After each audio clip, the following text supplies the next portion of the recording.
Bueno, y por supuesto, muchísimas gracias a nuestros invitados hoy, a Alejandro Gaviria y a Mauricio García Villegas, que han escrito estos estupendos libros que vamos a tratar de poner a conversar nosotros entre sí, a pesar de que en un principio podrían parecer libros muy diferentes. Me acompaña en la mesa Lina Uccelli, que es profesora de Derecho en la Universidad ICESI y que pues también creíamos muy importante que trae algunas perspectivas de preguntas importantes para esta conversación, aunque realmente el éxito nuestro será lograr que ellos conversen entre sí y construyan esos hilos y esas preocupaciones que tienen los libros. De los libros que vamos a tratar de relacionar, pues uno es este libro, El viejo malestar del nuevo mundo, escrito por Mauricio García Villegas, que es la continuación de una reflexión que había hecho en un libro que se llama El país de las emociones tristes, que es un libro pues muy exitoso y también muy original y muy importante, donde elabora un montón de hipótesis sobre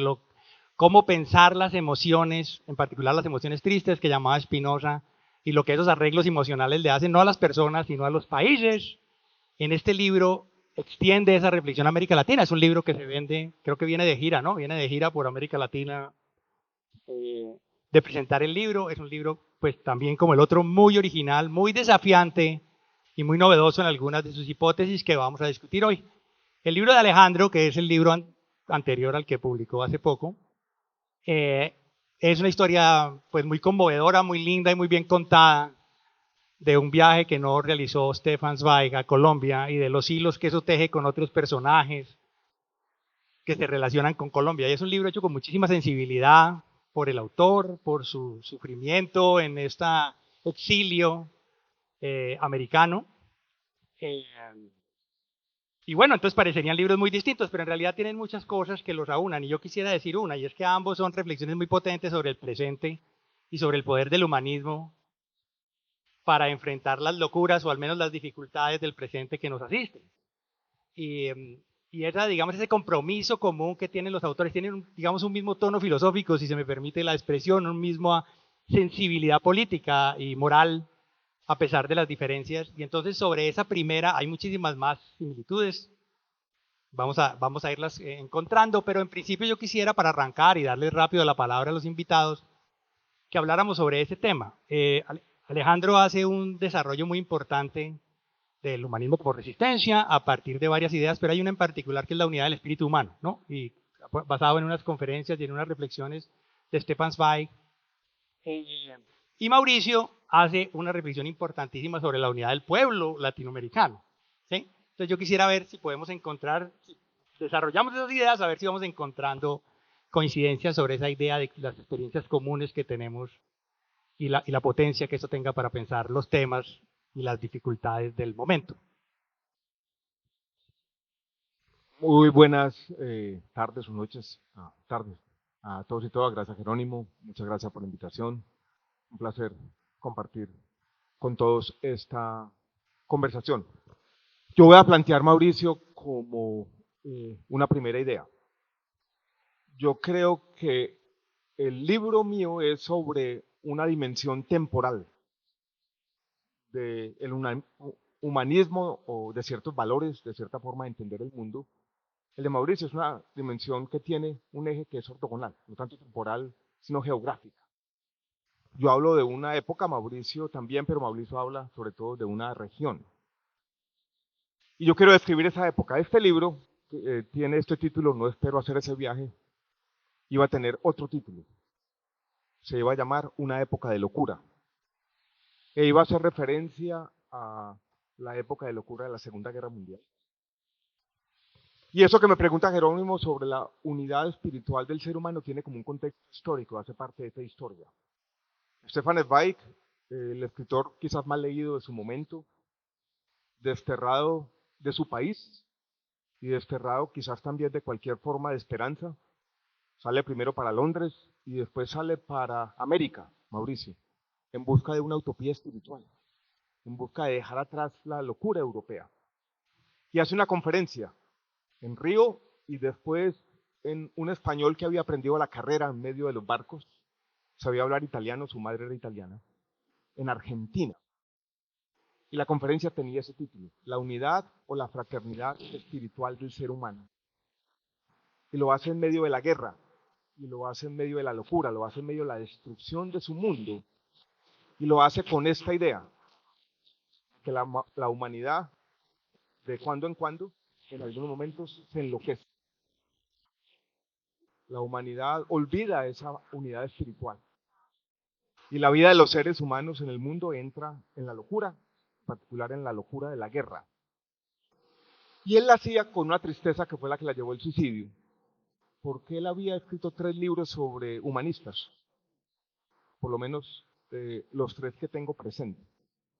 Uno sobre Erasmo de Rotterdam, otro sobre Calvino y la locura, y otro que escribió más tarde, yo creo que ya tenía los primeros pinitos cuando dio este discurso, sobre Michel de Montaigne. Y en los 3 libros, la resistencia humanista a la locura no prevalecía, uno podría decir perdía. Y ese discurso de la fraternidad o unidad espiritual del ser humano tiene eso, hay que intentar una resistencia humanista, pero enfrentarse al mundo con las letras, enfrentarse al mundo con la filosofía, en medio de la locura, puede no prevalecer. Y esa es la primera idea que quiero plantear. La idea de ese momento de Stefan Zweig, de esa lucha que tenía algo de melancolía. Ese discurso lo hace por allá en el segundo semestre de 1940 y él se suicida en febrero de 1942 en Petrópolis, en Brasil, junto con su esposa Lotte. Voy a dejarlo por ahí.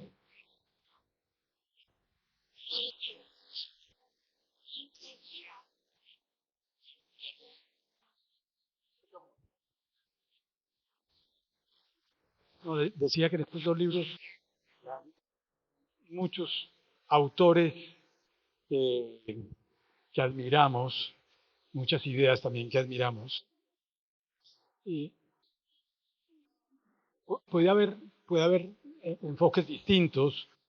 Digamos, estos 2 autores, Montaigne y Zweig, son también parte de mi canon literario y ensayístico. Yo me preocupo, a mí lo que me interesa en este libro de América Latina es una suerte de cosmopolitismo regional.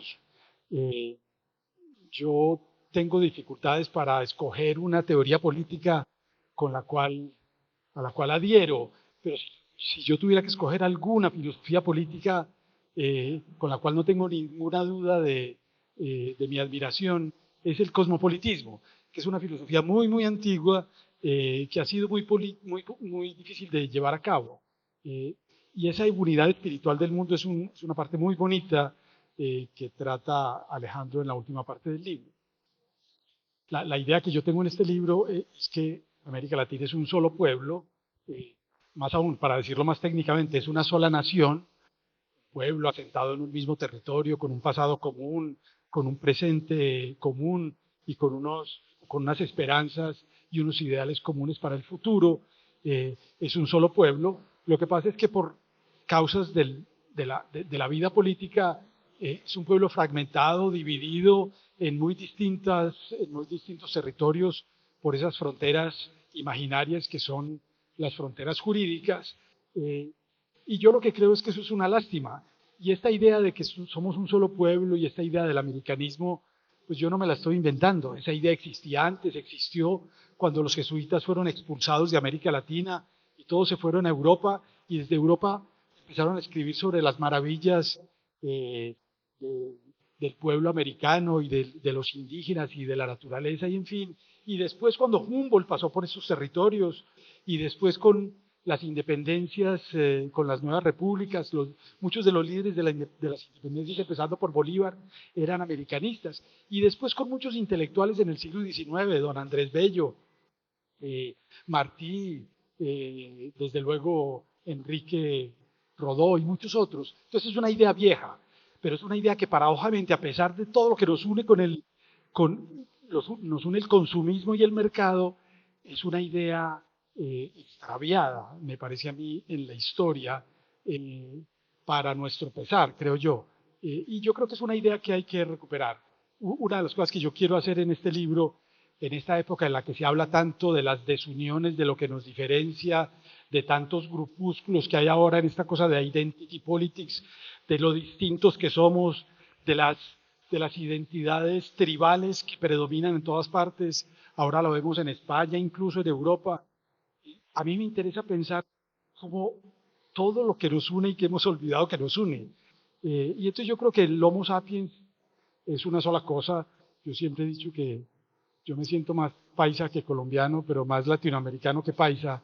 Y si me forzan un poquito, me siento más un miembro del Homo sapiens que cualquier otra cosa. Entonces yo creo que en estos dos libros hay esa idea y en Zweig es muy claro y muy bonito, y está en El mundo de ayer y en muchos otros textos, en sus textos de Montaigne y de Erasmus. Es una belleza de rescatar eso que nos une como especie. Yo creo que en el mundo contemporáneo, con tantos peligros que tenemos, es bueno rescatar esas ideas de comunalidad. Digo simplemente una cosita chiquita para terminar. Esa idea de que somos un solo pueblo, tal vez los únicos que no nos la creemos somos los que estamos aquí, en América Latina. Pero los europeos nos ven como un mismo pueblo. Los latinoamericanos que se han ido a vivir afuera y que viven y que se conocen entre los venezolanos, los salvadoreños, los argentinos, se ven ellos mismos como un mismo pueblo. Pero nosotros nos hemos acostumbrado a vernos, tal vez porque no hemos tenido guerras, como pueblos aislados. Pero yo creo que eso es una tristeza. Mauricio termina su libro con unas conclusiones muy interesantes en las que inclusive propone la erradicación de las fronteras en América Latina.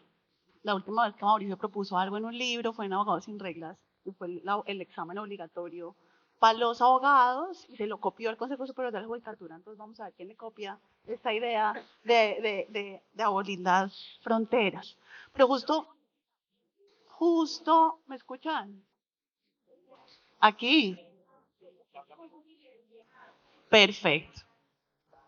Pero justo quería empezar por esa última reflexión de Mauricio sobre el momento actual. Algo que conecta los dos libros es una suerte de alarma sobre el momento de la coyuntura frente a las tecnologías. Y entonces Alejandro hace un paralelismo precioso entre el momento de la emergencia, de la imprenta, en las guerras religiosas, cuando la tecnología promete de alguna manera integrarnos, incorporarnos, y termina de alguna manera desplegando una serie de contenido que lo que hace es desagregarnos. Después, en el momento del fascismo, mitad del siglo XX, la emergencia de la radio como este mecanismo de propagación de propaganda nacionalsocialista que hace lo propio, y en el actual momento las redes sociales.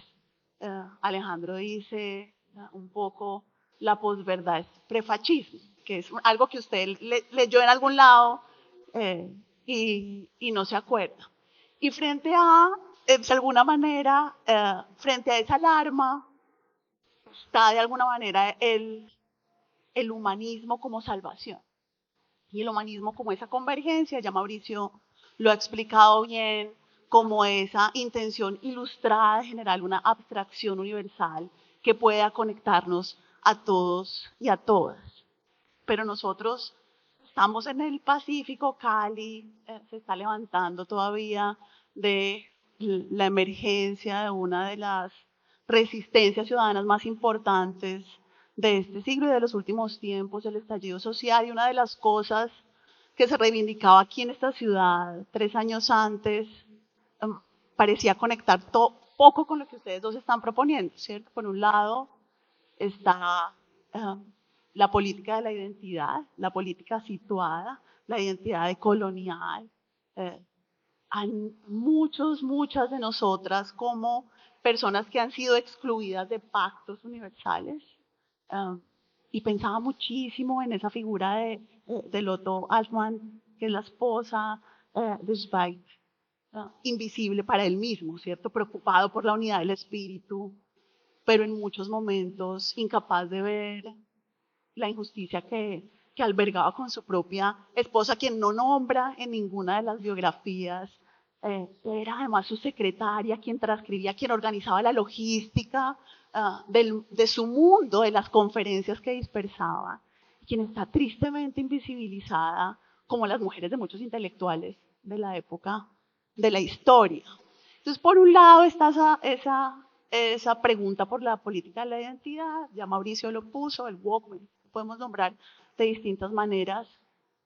Y por el otro lado está este debate de las emociones, el anverso de lo que propone Mauricio. Mauricio participa en un debate de coyuntura muy nutrido, con Nussbaum en la cabeza, que dice fundamentalmente, no creemos que las emociones tristes sean infértiles, todo lo contrario.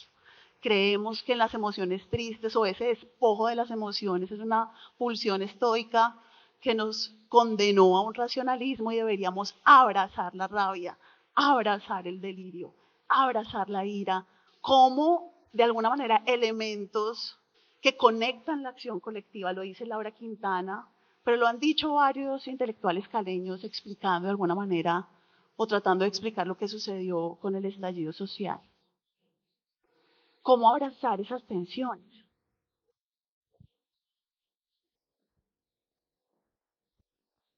Sí.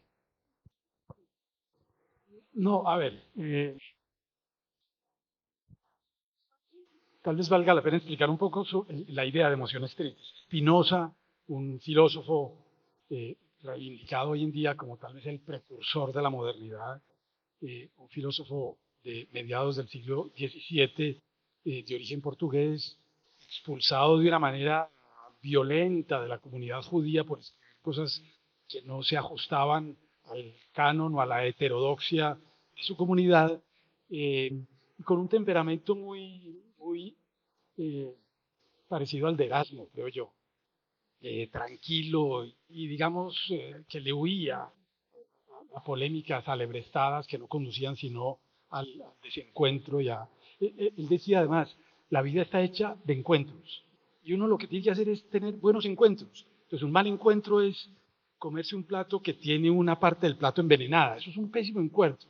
Entonces los encuentros con las cosas que le hacen a uno daño son muy malos, pero también los encuentros con las personas que a uno le hacen daño.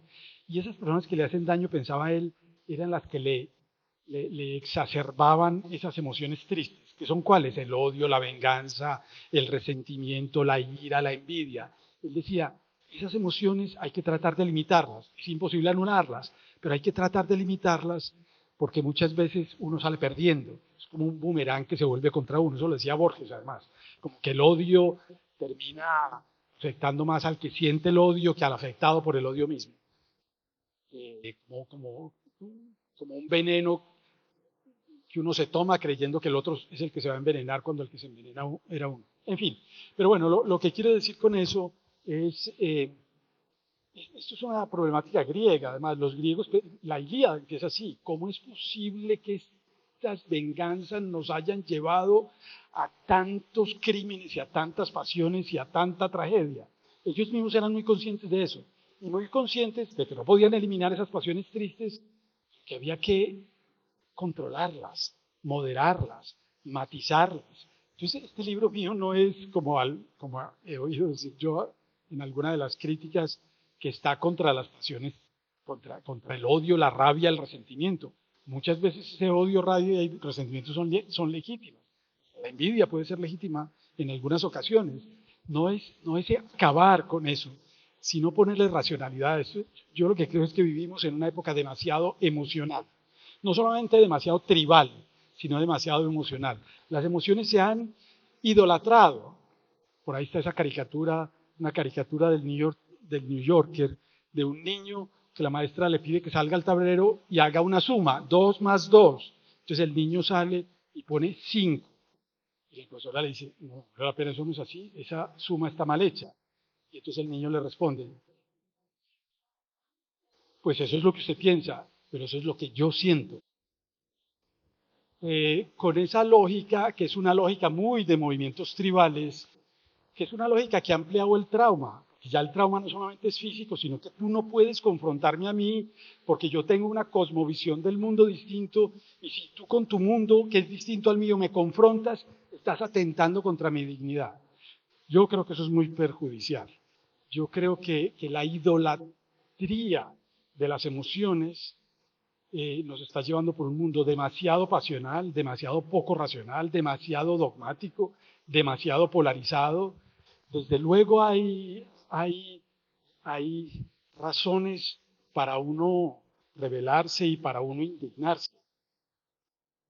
Pero tú misma yo creo que me reconocerás que hoy en día muchas de las cosas que pasan en las redes sociales tienen que ver más con emociones, más con razones legítimas para indignarse, que simplemente con la posibilidad de que la mejor manera de hacer ver algunas ideas o esas emociones es ponerlas de manera virulenta y radical en las redes sociales. Entonces yo creo que también hay un exceso emocional en el mundo contemporáneo que es muy pernicioso. Bueno, no quiero...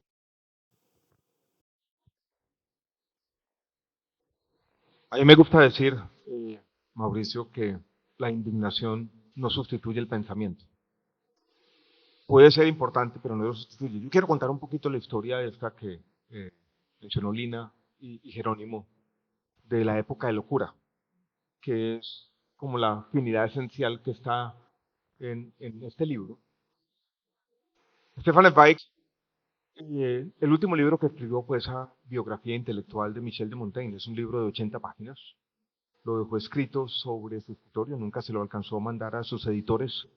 Él decían que todos sus libros eran huérfanos, porque tenían que ser leídos en un lenguaje distinto al alemán en el que escribía. Estaban todos prohibidos en Alemania y en su país, Austria, en ese momento ya invadido y dominado por la Alemania nazi. Y leyó este libro y se dio cuenta que Montaigne contaba una historia, y era la historia de cómo se enloqueció su época, que empezaba con la peste. Después llegaba la imprenta que iba a democratizar el conocimiento y lo que llegó fue a panfletos van y vienen llenando a su época de odios artificiales y vinieron las guerras europeas del siglo XVI. Y él dice, esta es mi época. Primero fue otra peste, la gripe española. Después la radio que le abrió camino al fascismo y al nazismo. Y después vino la guerra. Y no es muy difícil decir, estamos en una época parecida de locura. También tuvimos la peste. Tenemos las redes sociales que, como dice Yuval Harari, a mí la frase me gusta, han sido capaces de hackearnos el cerebro y llenarnos también de odios artificiales. Y la guerra vuelve a ser una amenaza ominosa en la historia de la humanidad. Y Zweig tenía esta idea, que son ciclos, de que todo va y viene, que no es un estado permanente del espíritu humano. Y la pregunta es entonces cómo mantenernos humanos ante eso, que no es negando las emociones, pero tampoco entregándonos a esa época de locura y sumándonos al coro. Y yo creo, Mauricio, que hay entre todos estos pensadores, en Spinoza, en Erasmo de Montaigne, la misma idea, como un temor, como si el hombre fuera ese animal peligroso que mata no por hambre, sino por cierta saciedad ideológica, por cierta idea de que los otros son distintos, por algo que tiene en la cabeza. Y hay la pregunta de cómo puede ser el espíritu humano una resistencia en contra de eso, que es un poco a lo que le estamos dando vueltas aquí, donde nunca habrá una respuesta definitiva. Esa idea se junta con la idea de Mauricio. Zweig veía en América, no solo en América Latina, pero en América una unidad. Veía, este es el territorio de Walt Whitman, este es el territorio donde de alguna manera la humanidad está dejando de lado eso, pero sabíamos que no. Sabíamos que América, y América Latina en particular, había copiado quizás de Europa la misma locura. Y él lee un librito de Germán Arciniegas, el que escribió sobre Gonzalo Jiménez de Quesada, que tiene el segundo capítulo que dice La locura europea. Y eso le confirma todos sus prejuicios. Yo estoy escapando de la locura europea. Y vengo a Brasil, y cuando vio a Brasil no se dio cuenta de lo que ocurría en Brasil. Vio a Brasil como un país donde todo era tolerancia, todo era respeto, todo era entendimiento, no había tensiones raciales. Incluso se le pasó la medio bobadita que Getulio Vargas era un dictador coqueteando con el nazismo, pero quería creer que América era ese espacio del espíritu. que había una forma de que el mundo pudiera al menos empezar a construir esos valores de fraternidad y unidad. No sé si se dio cuenta que América también estaba loca. La última conversación que tuvo en su vida fue sobre venir a Bogotá. Germán Arciniegas, a quien había conocido y tuvo una relación epistolar, lo invitó a su posesión como ministro de Educación en el año 1942. Cuando le llegó la carta de invitación, él ya llevaba 2 días escribiendo de una manera casi burocrática sus cartas de suicidio, era ya demasiado tarde, su alma había muerto, podríamos decirlo así. Y una semana después de su suicidio, que fue primera página en todos los periódicos de Colombia, hay una columna larga escrita por Laureano Gómez en El Siglo en Bogotá, que es de nuevo la locura. Es básicamente diciendo sin ninguna compasión y atacándolo por el simple hecho de ser judío, que jamás se lo iba a perdonar. Esa fue la columna de Laureano Gómez. O sea, en América también estábamos locos. Pero me parece un buen tema porque digamos, ha habido muchos discursos sobre el americanismo en América Latina y sobre la unidad, pero era un tema que se ha como olvidado. Y usted se envalentona y dice, bueno, yo voy a explicar cómo es que cómo la historia que compartimos ha creado unos arreglos emocionales, la cultura compartida, somos, como dijo ahora más, una nación. Quisiera que usted nos contara un poquitico cómo es que usted encontró esa idea de que compartimos una experiencia histórica y que debemos pensarnos como, digamos, como una unidad, como un pueblo, como una nación, y la tesis que subyace el libro, por favor. Sí, aunque yo no resisto decir una cosa antes sobre esto último de la locura. Yo en el libro tengo un capítulo sobre el delirio. El delirio yo creo que es una gran emoción latinoamericana. El delirio en sentido barroco. Los latinoamericanos, yo creo que los latinoamericanos somos más barrocos del barroco español que los españoles. Digamos, en España el barroco cedió un poco y dejaron de ser barrocos, llegó la modernidad. Pero el barroco se quedó aquí. No está en todas partes, aquí está imbricado, contaminado, contagiado con la modernidad también, pero hay mucho del barroco. El barroco, desde luego, lo vemos, tiene una connotación estética que vemos en las iglesias coloniales, pero el barroco tiene una connotación cognitiva y es esa enorme dificultad para diferenciar entre el sueño y la realidad, entre el vivir y el soñar. Es esa cosa de Segismundo, de no saber si está viviendo un sueño o soñando una vida, de no saber, es esta cosa del Quijote, de vivir en un mundo delirante, pensando que es el mundo real. Eso desde luego era muy español y eso llegó a América Latina con los relatores de Indias que escribieron textos extraordinarios y después ha sido la gran fuente de la literatura latinoamericana, que es nuestro principal producto, el más noble de todos, producto de exportación. Pero eso ha sido tremendo en la política. En la política ha producido cosas nefastas, porque el delirio en la política ha alimentado la utopía y la utopía ha sido una fuente de delirio que ha producido inmensidad de pesares en América Latina. Pues quería conectar eso con la locura latinoamericana y es muy extraordinario leer a Zweig diciendo que este es el continente del futuro, justamente porque no tiene el delirio y porque no tiene locura. Es una maravilla. Él lo quería creer.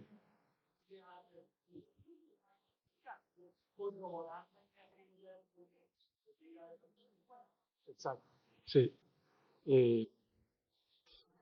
Pero bueno, lo de América Latina es una idea contraintuitiva. Repito, los latinoamericanos nos acostumbramos a vivir dentro de las fronteras y a vivir a espaldas unos de los otros. Yo creo que en buena parte por las guerras. Es que la guerra, y los teóricos del Estado lo saben muy bien, la guerra crea reciprocidad entre los países, porque se están mirando permanentemente y tratando de que el otro no lo vaya a invadir. Los países que viven en guerras permanentes están pendientes de las fronteras y de cuándo el otro lo va a invadir, entonces están muy pendientes del otro. Los países que saben que no los van a invadir viven tranquilos. Claro, aquí ha habido guerras internacionales, pero ha habido cantidades de guerras nacionales, de guerras civiles, pero guerras internacionales poquitas. Y todos los países viven unos a espaldas de los otros, convencidos de que su política interna es el mundo entero, en un parroquialismo lamentable.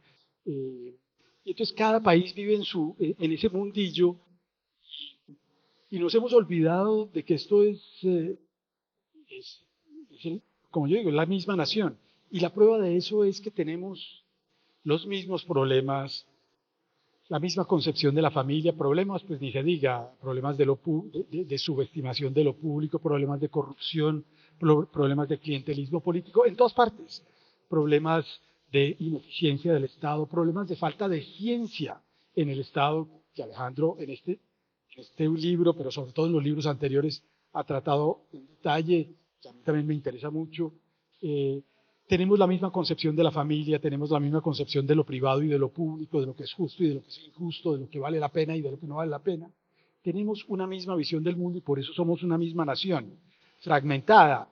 Y yo creo que eso es un gran obstáculo para resolver nuestros problemas. Eso crea una enorme debilidad de América Latina. Cada país negocia independientemente con las grandes potencias. Podríamos negociar juntos si tuviéramos un mercado común, una moneda común, si tuviéramos una unidad latinoamericana. ¿Cómo vamos a resolver el problema del Amazonas dividida en 8 países? Eso es prácticamente imposible. Y entonces, dentro de América Latina no solamente tenemos esa enorme fragmentación, sino que las instituciones mismas son muy débiles. ¿Qué es lo otro que yo quería decir, pensando en lo que dijo Alejandro? Y es lo siguiente, y lo que decía Lina, las emociones tristes de América Latina, primero que todo, no existen solo en América Latina. Piensen ustedes las emociones tristes en los Estados Unidos hoy en día, incluso en Francia o en los países, en todas partes existen emociones tristes o arreglos emocionales de ese tipo. La gran diferencia es que en algunos países esas emociones tienen más peso que en otros, pero no es porque esté en nuestro ADN, ni siquiera en nuestra cultura, por ciertas condiciones históricas. Y yo creo que las condiciones históricas tienen mucho que ver con la debilidad de las instituciones, con la incapacidad de las instituciones. Eso se ve incluso desde el punto de vista individual, en las personas. Si un adulto le entrega a 2 niños de 5 años una torta para que se la coman, pues es muy posible que el adulto propicie entre esos 2 niños un conflicto porque cada uno creerá que el otro se está apropiando de una parte mayor que la que le corresponde. Pero si el adulto divide esa torta por la mitad, que es la regla, la institución, y a cada uno le entrega la mitad, eso pacifica a los niños. Y el derecho tiene cuando es bien hecho, cuando es eficaz y legítimo, tiene esa capacidad. Eso lo decía Oliver Holmes, Justice de los Estados Unidos. Y eso lo decía Hobbes incluso. Cuando las instituciones funcionan mal, eso desata en la gente las ansias de gloria, la codicia, la violencia. Entonces, el mal funcionamiento de nuestras instituciones ha hecho que el peso relativo que las emociones tristes tienen en esta sociedad sea mayor. Entonces yo lo que creo es que tenemos que hacer un esfuerzo por mejorar las instituciones que pacifican a la gente y la tranquilizan. No solo las instituciones, pues la receta es como cualquier receta de cocina mucho más compleja. Hay, digamos, una parte de diseño institucional, sin economía las cosas no funcionan, sin cultura ciudadana.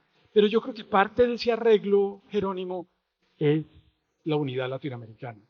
Eso vendrá algún día, yo no sé cuándo, algún día esto será una zona, seguramente no nos tocará a nosotros, pero vendrá y seguramente será para bien del continente. Ese argumento lo has hecho vos en varios textos, ¿cierto? De alguna manera pensar o reivindicar las instituciones fuertes, el Estado fuerte, que te ha llevado a que muchos te critiquen con la etiqueta de autoritarismo, malentendiendo el argumento. Pero un poco lo que está aquí es las emociones tristes se contienen, como en el ejemplo de los niños, con instituciones muy robustas, con reglas claras.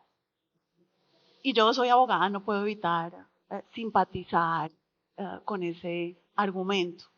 Pero hay algo que extraño yo en los 2 libros, y es a usted, las experiencias, si se quiere, más subjetivas. Mauricio venía de escribir un continuum de libros, empezando con El orden de la libertad, en donde por primera vez habla directamente de la muerte de su padre, después la primera versión de este libro, en Las emociones tristes o El país de las emociones tristes, refiriéndose directamente a la muerte de su madre, de unas experiencias subjetivas que lo llevaban a tejer teóricamente, políticamente. Y hay algo que sucede en el texto de Alejandro. Alejandro celebra, además, con una cosa que me conmovió muchísimo del libro, son las coincidencias, ¿cierto? La coincidencia de que Germán Arciniegas haya invitado justamente al literato austriaco a su posesión como ministro de Educación. Llega cuando Alejandro está justamente en la misma cartera, leyendo las mismas páginas y evocando las mismas discusiones, pero además con una coincidencia además que nos ancla a todos los y las colombianas, y es que pues este autor muere en Petrópolis, como digamos. Pero cuando yo cogí el libro de Alejandro, al igual que cuando cogí el de Mauricio, pensé encontrar algo más de experiencia subjetiva. Mi colega Margarita Cuellar, que está por acá sentada, dejó de leer a los hombres porque los hombres son malos para hacer eso. Yo de verdad lo cogí diciendo, ahora sí se va a despachar con tapete. Y eso no pasa. Con Mauricio, de alguna manera, con una suerte de curiosidad intensa, pensé que esta era una continuación, de alguna manera, de esas reflexiones más directas sobre las emociones. ¿Dónde están ustedes en todo esto?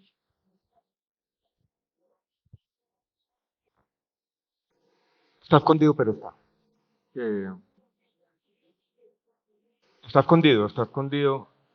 Como era un libro sobre una historia, una anécdota literaria, y además una anécdota literaria, o sea, una suerte de arqueología literaria mezclada con ensayo, esto es con una reflexión de largo plazo. Meterle a eso la reflexión intimista ya era como una mezcla muy ecléctica de géneros, pero sí está.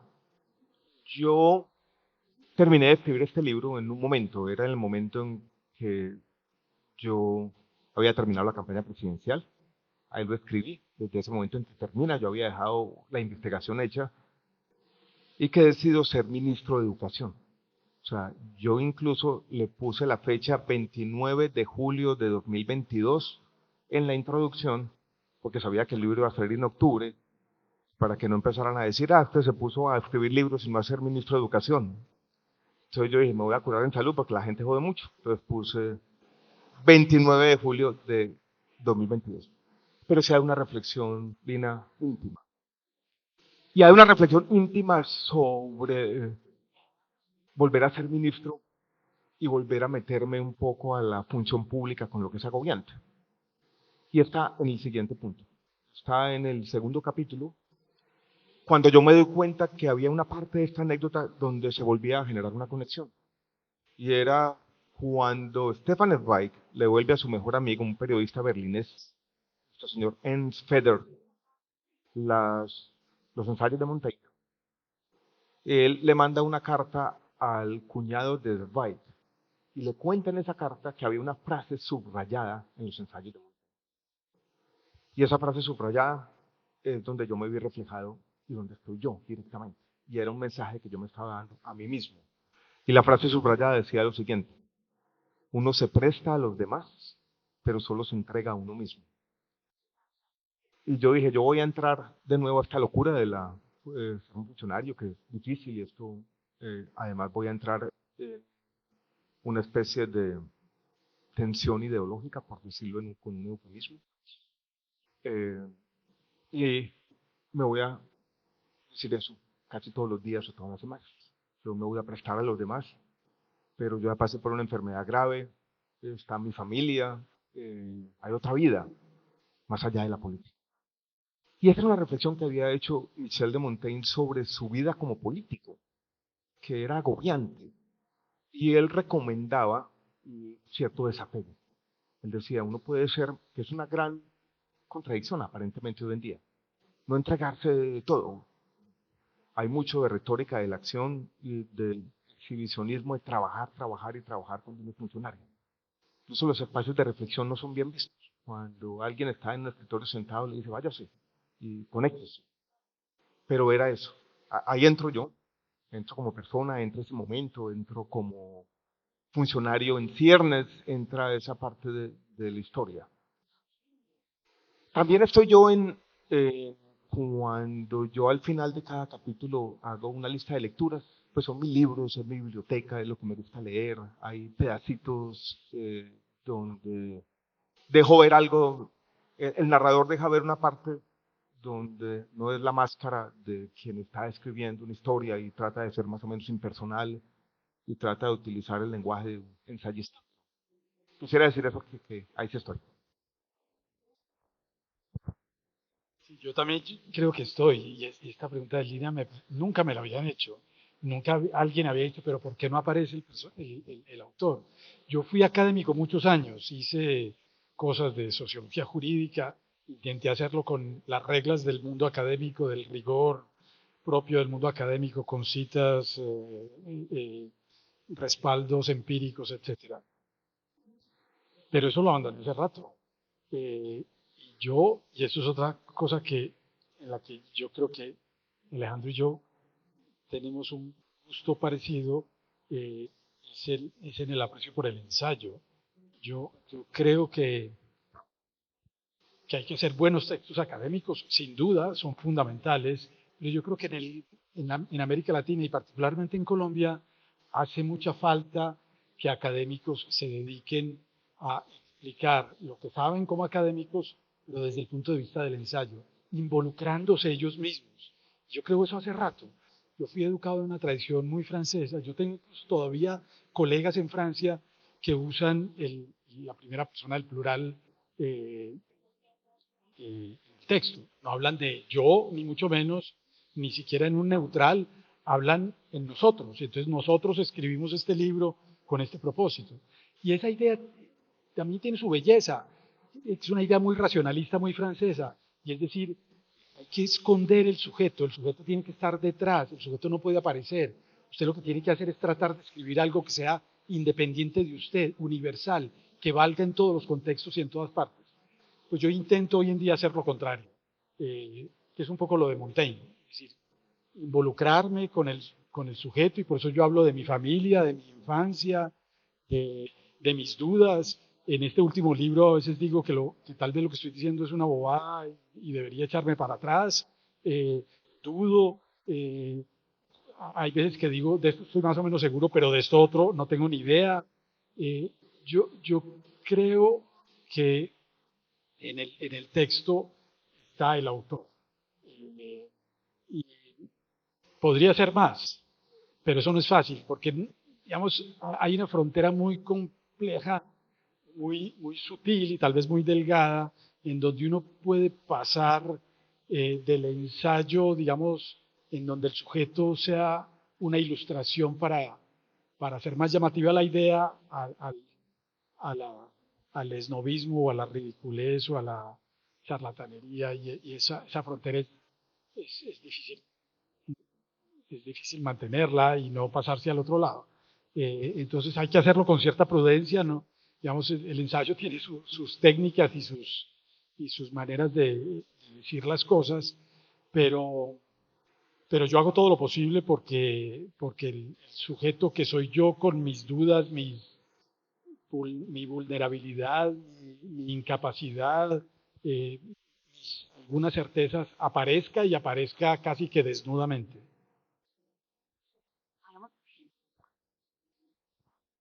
Yo voy a contarles otro rapidísimo, otro vasito donde yo estoy directamente y donde el ensayista se quita la máscara y dice otra cosa.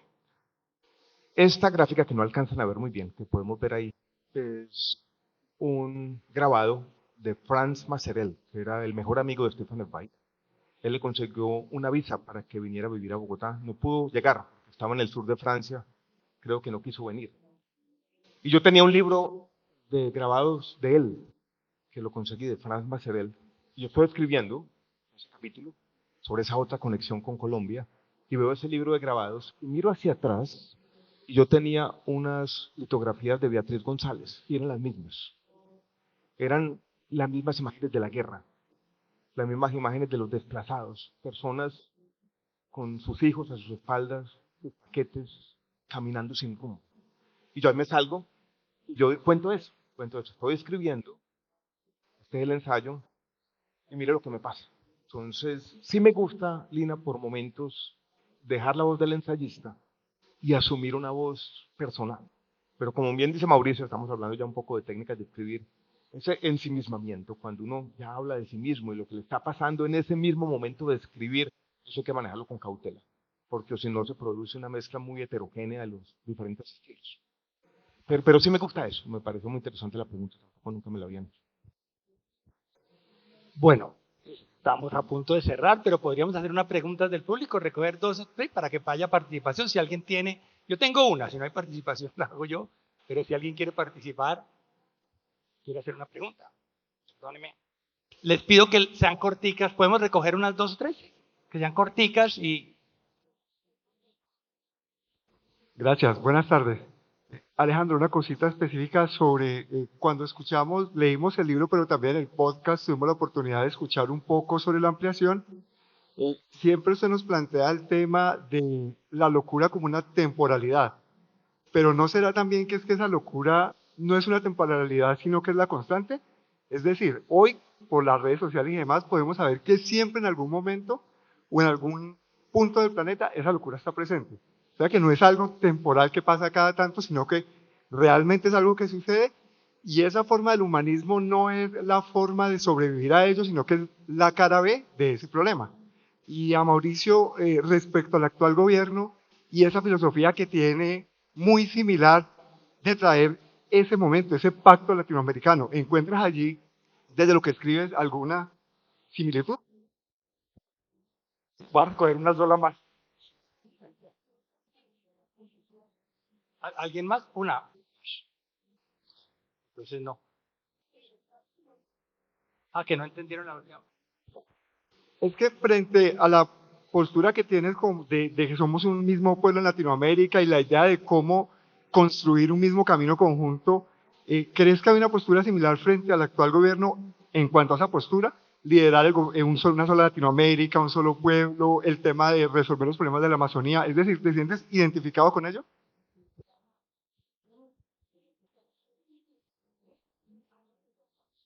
Voy a contestar con lenguaje de médico, que no tengo. Yo creo que esa locura es crónica, pero tiene sus picos agudos, tiene sus momentos y tiene las instancias donde se exacerba y crece.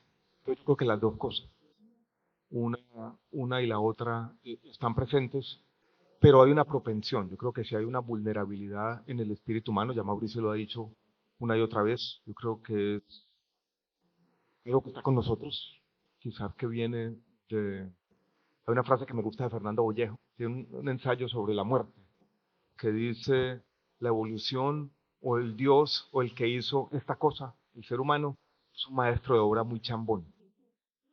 O sea, llegamos con ese defectico del tribalismo, pero creo que tenemos nuestros picos agudos.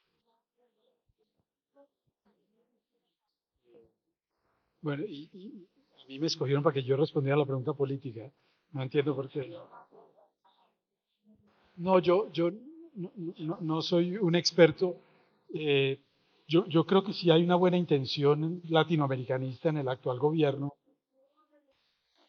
Uno de los problemas de la debilidad de las instituciones latinoamericanas es un problema que además ocurre permanentemente a nivel nacional, y es que cada político pone el color de su camiseta por encima de las instituciones y entonces trata de adaptar las instituciones al color de su camiseta, trata de torcerles el cuello a las instituciones para que se adapten a lo que ellos piensan, porque creen en ese mesianismo utópico latinoamericano que eso es más importante que las instituciones.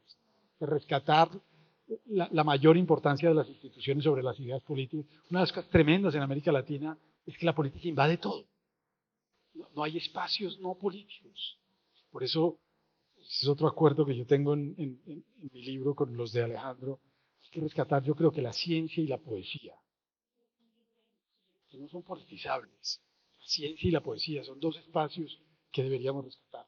Pero yo sí creo que hay esa intención, por ejemplo, en el narcotráfico y en otros temas, que es útil, que, repito, algún día cuajará, no sé cuándo, cuajará. El problema es que cuánta corrupción, cuánta pobreza, cuánta destrucción, por ejemplo, cuánto problema con el narcotráfico tendremos antes de que resolvamos los problemas, porque yo creo que el problema del narcotráfico pasa un poco por la unidad latinoamericana.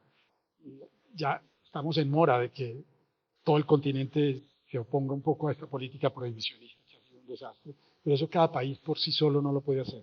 Pero en fin, me estoy metiendo en otro.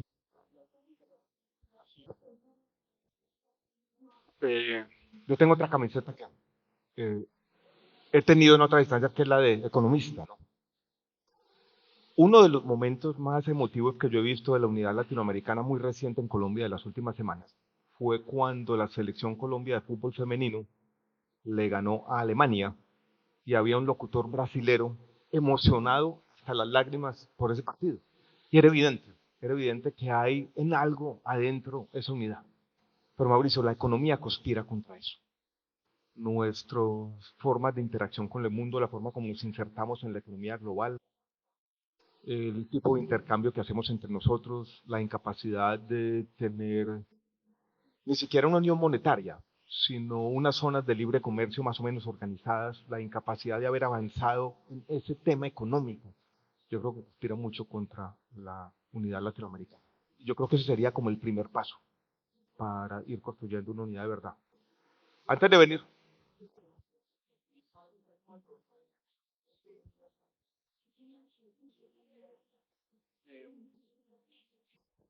cuando venía para acá, por casualidad, hablando de las conexiones, me encontré una frasecita bonita de Stefan Zweig que yo creo que resume bien el espíritu de lo que hemos hecho.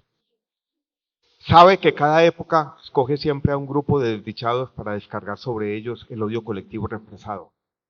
Siempre un pequeño y débil grupo es elegido por el más fuerte, ya sea a causa de su religión, ya sea por el color de su piel, por su raza, origen, ideales sociales o ideología, para descargar sobre él las energías de destrucción latentes en el ser humano. Las consignas, los pretextos cambian, pero los métodos de la calumnia, el desprecio y el exterminio son siempre los mismos. Sin embargo, un hombre de espíritu no debe nunca dejarse cegar por ese susurrante tribunal de la insidia, ni dejarse arrastrar por el furor de los instintos de masa.